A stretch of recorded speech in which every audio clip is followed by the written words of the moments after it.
Quand j'ai vu la vidéo, je me suis dit, ouais, la vie, vraiment, c'est pas facile. C'est-à-dire un membre de la famille de Thomas Sankara qui explique comment eux, ils vivaient avec Blaise Compaoré, Thomas Sankara, les relations et ce qui s'est réellement passé. Famille, je vais vous laisser écouter la vidéo et vous allez donner vos avis dans les commentaires. Merci. Moi, je me rappelle bien quand il venait, dès qu'il était à la maison, notre grand-père Sambo Joseph, à Paswanga, quand Blaise venait, il disait aux gens de partir, il disait à tous les enfants, hey, rentrez.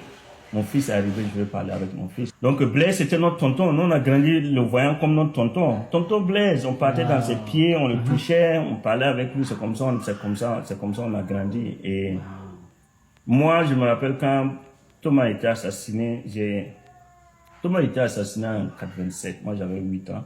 Et moi, ce n'est que à l'âge de 15 ans, 14, 15 ans que j'ai réalisé et j'ai accepté que Thomas est vraiment mort. Parce que je n'ai jamais cru que c'est vrai. Je me suis dit, les gens ont raconté des histoires.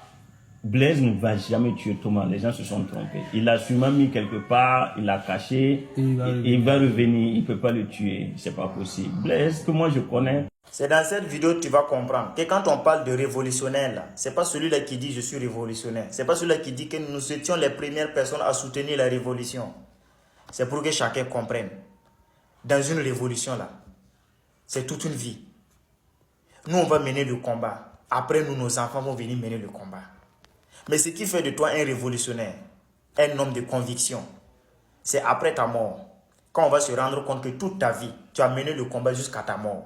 On dira, lui, là, c'est un vrai révolutionnaire parce qu'il n'a jamais trahi ses convictions. Il a toujours mené le combat. Sinon, c'est levé et dit, oh, nous sommes des révolutionnaires. On a été les premières personnes à soutenir la révolution. On attend, tant.